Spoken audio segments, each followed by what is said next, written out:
행위가 온전하여 여호와의 율법을 따라 행하는 자들은 복이 있으며 여호와의 증거들을 지키고 전심으로 여호와를 구하는 자는 복이 있도다.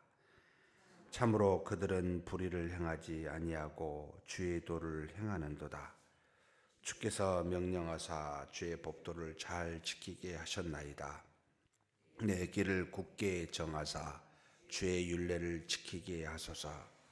내가 주의 모든 계명에 주의할 때에는 부끄럽지 아니하리이다. 내가 주의 의로운 판단을 배울 때에는 정직한 마음으로 주께 감사하리이다. 내가 주의 율례들을 지키오리니 나를 아주 버리지 마옵소서. 청년이 무엇으로 그의 행실을 깨끗하게 하리이까? 주의 말씀만 지킬 따름이니이다. 내가 전심으로 주를 찾았사오니 주의 계명에서 떠나지 말게 하소서. 내가 주께 범죄하지 아니하려 하여 주의 말씀을 내 마음에 두었나이다. 찬송을 받으실 주 여호와여, 주의 율례들을 내게 가르치소서. 주의 입의 모든 규례들을 나의 입술로 선포하였으며 내가 모든 재물을 즐거워함 같이 주의 증거들의 도를 즐거워하였나이다. 내가 주의 법도들을 작은 소리로 읊조리며 주의 길들에 주의하며 주의 율례들을 즐거워하며 주의 말씀을 잊지 아니하리이다. 아멘. 죄송합니다. 161절에서부터 168절 말씀 같이 봉독하시겠습니다. 고관들이 거짓으로 나를 핍박하오나 나의 마음은 주의 말씀만 경외하나이다. 사람이 많은 탈취물을 얻은 것처럼 나는 주의 말씀을 즐거워하나이다. 나는 거짓을 미워하며 싫어하고 주의 율법을 사랑하나이다. 주의 의로운 규례들로 말미암아 내가 하루 7번씩 주를 찬양하나이다. 주의 법을 사랑하는 자에게는 큰 평안이 있으니 그들에게 장애물이 없으리이다. 여호와여, 내가 주의 구원을 바라며 주의 계명들을 행하였나이다.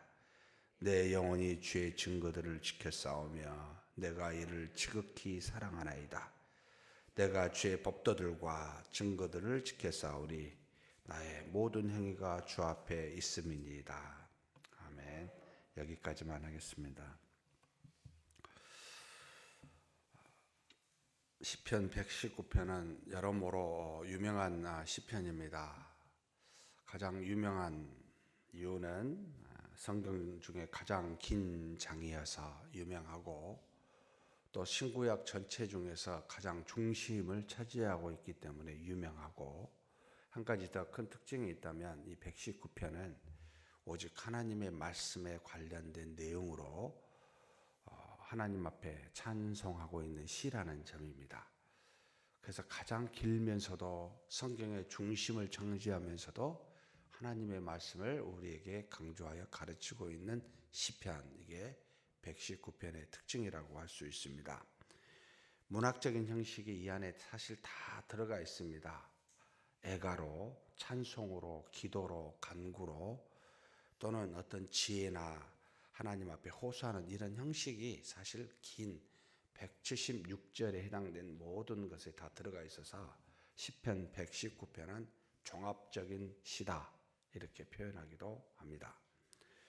그런데 무엇보다도 이 119편의 특징 중에 하나는 답관체라는 표현을 씁니다. 우리가 지난 몇 번 답관체에 대해서 나누었죠. 히브리어 알파벳이 총 22개인데 이 22개의 순서에 따라 22개의 형식으로 일종의 어떤 시를 그렇게 지어간 겁니다. 그런데 알파벳 하나에 8자씩이 해당이 되어서 22개의 8자씩이 해당이 되니까 곱하면 176절이 됩니다. 그래서 답관체 형식으로 지어진 것도 이 119편의 특징이다라고 보시면 됩니다. 이 119편의 말씀을 언제 보셔야 되냐라고 이렇게 묻게 된다면, 정말 하나님의 말씀의 중요성과 필요성을 내가 더 깊이 알고 싶다. 정말 말씀의 은혜와 능력이 무엇인지를 깨닫고 싶다. 내가 한 번씩 하나님의 말씀을 소홀히 하여 벗어나 있을 때 다시 말씀으로 돌아오고 싶다 라고 할 때 이 말씀을 읽으면 굉장히 큰 은혜와 힘이 됩니다. 그래서 항상 119편은 그런 의미로 가지고 말씀을 읽으셨으면 좋겠습니다. 총 구조적으로는 22개의 알파벳을 따라 답관체 형식으로 되어 있지만 내용적으로는 어떻게 나눌 수 있습니까? 이렇게 물어보게 되면 한 8가지 형태의 내용으로 분류가 됩니다. 1절에서부터 16절은 모든 복의 근원이 말씀이다. 그래서 이 말씀을 향해 사모하고 있는 모습이 나타나고 있는 게 1절에서 16절이요. 17절에서 48절은 하나님의 말씀에 대한 사모함에 대한 그 강구가 들어가 있고요. 49절에서 72절은 우리의 삶에 여러 가지 변화된 삶의 고난 중에 있을 때도 변치 않는 말씀임을 가르쳐주고 있는 게 바로 49절에서 72절이요. 그 다음에 나타나 있는 말씀은 120절까지인데 지혜와 희락의 원천이 말씀입니다. 그래서 이 말씀에 대한 사랑을 노래하고 있고요.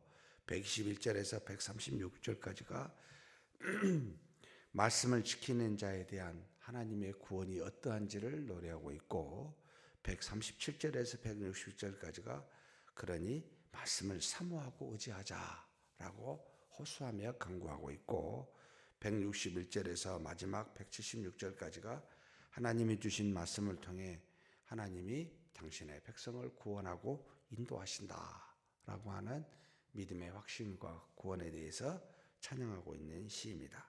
어찌됐든 전체의 모든 것은 하나님의 말씀으로 축약되어 있다라고 보시면 되겠습니다.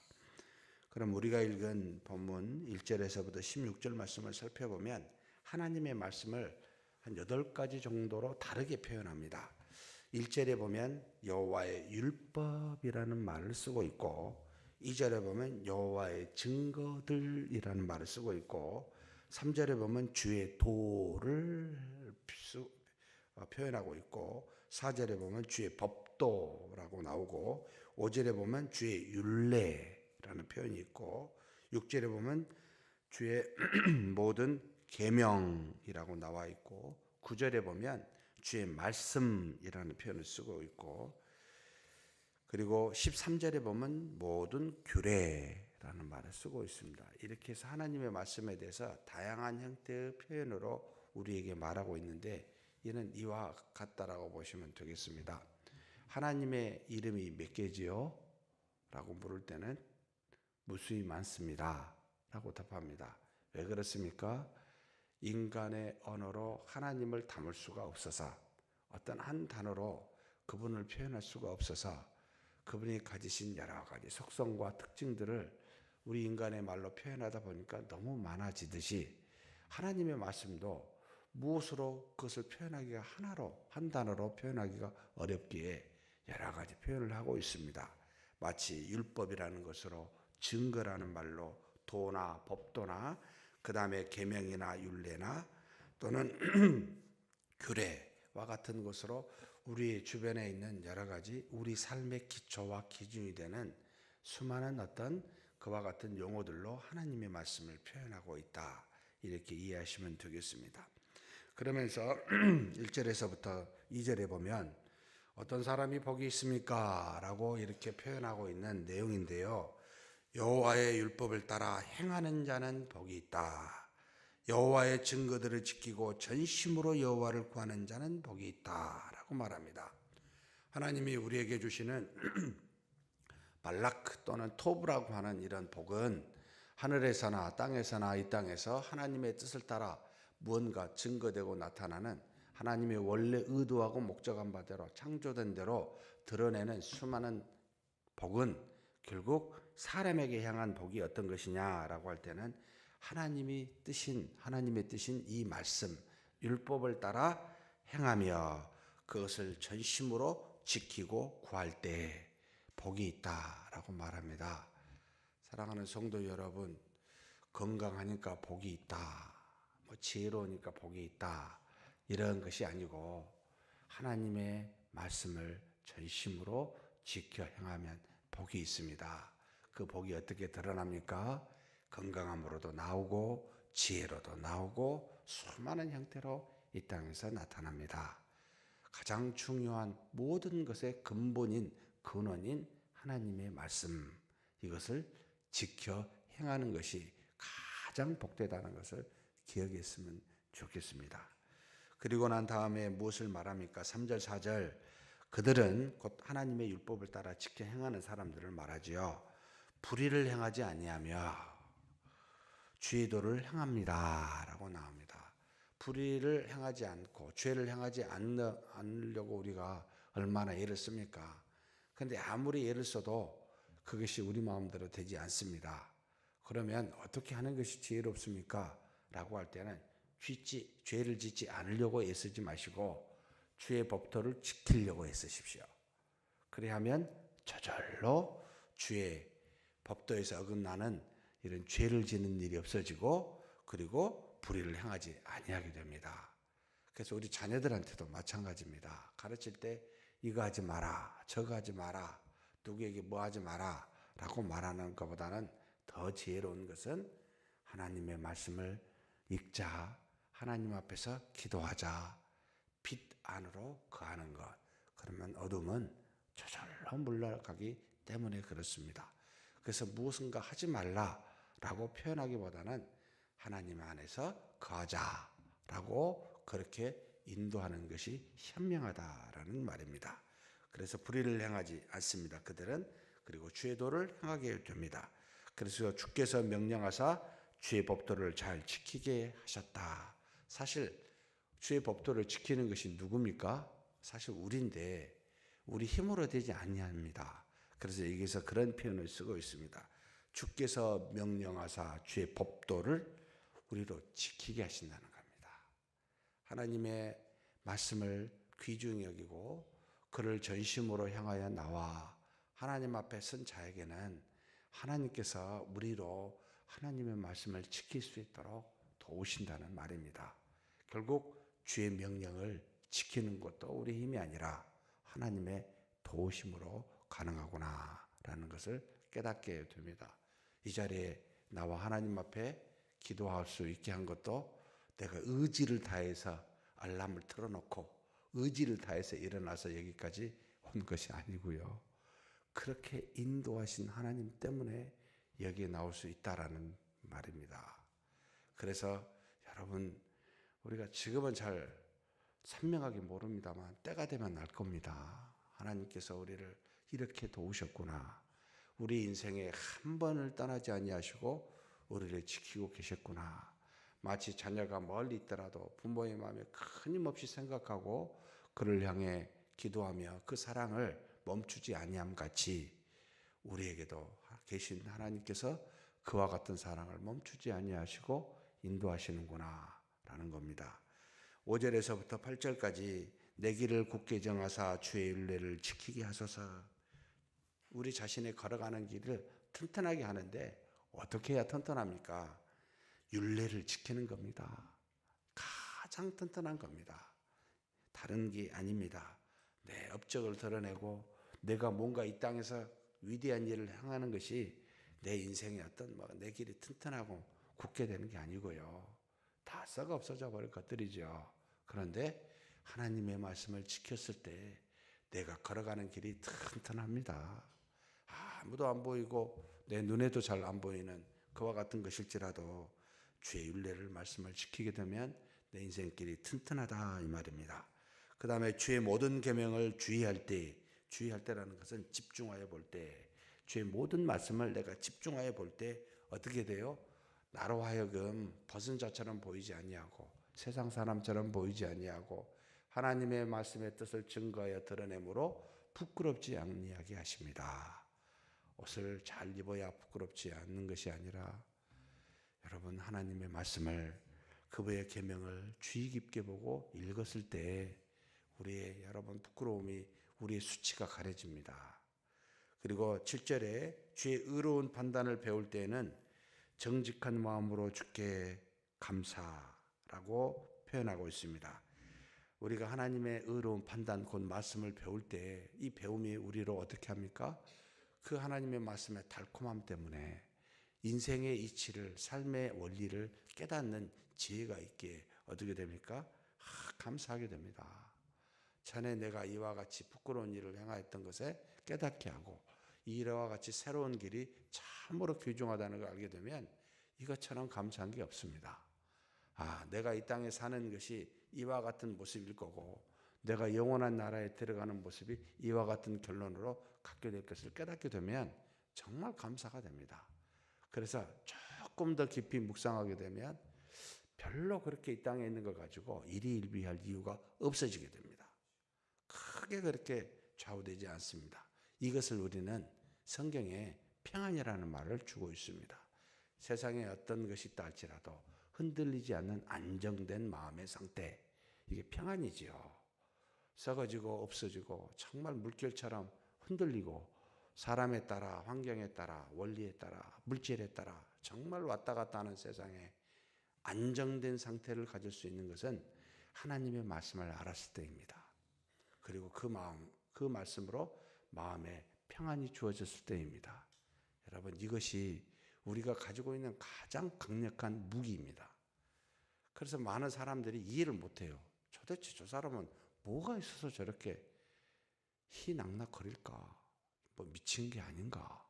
이렇게 생각합니다. 우리는 좀 미쳐 있습니다. 하나님께요.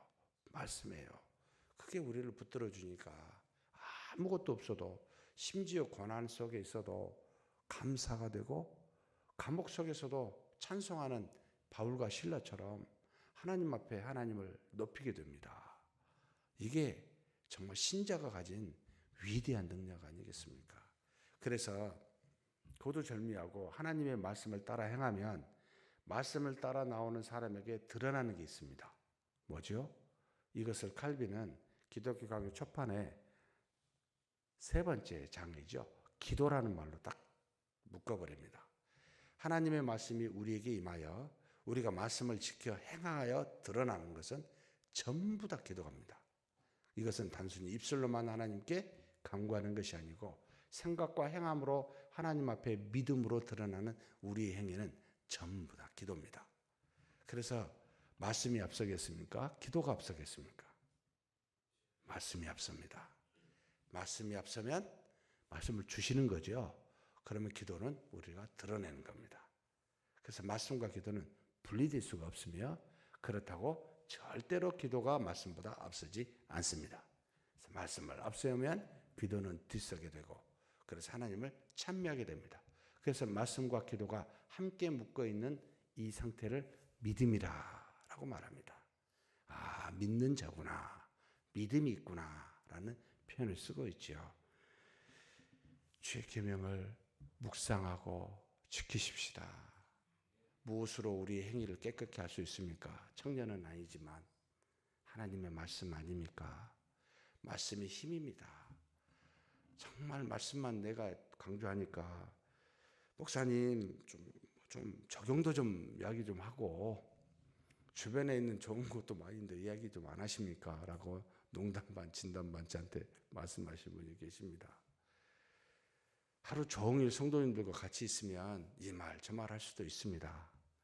짧은 예배 시간에 그 예배 시간 중에서도 40분 정도의 성경을 읽고 나누는 시간에 예화를 쓸 수 있는 겨를이 없습니다. 사실 도저히 안 됩니다. 그냥 말씀만 다 전해도 부족할 판이라 말씀이 곧 능력이기 때문에요. 이것이 없이는 아무것도 안 되기 때문에요. 이것 없이는 우리가 망하기 때문에요. 이것 없이는 우리 행실을 깨끗게 할 수가 없기 때문에요. 이것이 없이는 우리의 마음에 평안을 얻을 수가 없기 때문에 복을 얻을 수가 없기 때문에요. 그래서 내년에도 신명기의 그 복에 있는 장 밑에 하나님의 말씀을 읽고 거기에 행하며 그것을 따라 준행하자라는 말로 내년에 표를 잡았습니다. 왜요? 하나님의 말씀이 모든 것의 근본이기 때문에 그렇습니다. 그렇게 믿고 말씀을 따라 사는 저와 여러분이 되기를 주의 이름으로 축복합니다. 하나님 아버지 감사합니다. 시편 119편을 주사 우리로 하여금 말씀에 심오한 내용이 무엇이고 뜻이 무엇이며 또 말씀으로 인하여 우리에게 주신 복이 무엇이고 그리고 말씀을 강구하며 그 말씀으로 구원받으며 사모하며 인도함을 받으라고 권면하신 귀한 말씀 허락하여 주시니 감사합니다. 인생의 중심이 사람과 물질과 환경이 되지 아니하고 오직 주신 우리 하나님의 말씀이 되게 하여 주옵소서. 그래서 그 말씀 속에서 하나님이 주신 모든 은혜를 누리고 하나님 앞에 우리가 기도로 모든 그 믿음을 드러내는 우리의 인생길 되게 역사하여 주옵소서. 우리 주님 예수님의 이름으로 기도하옵나이다.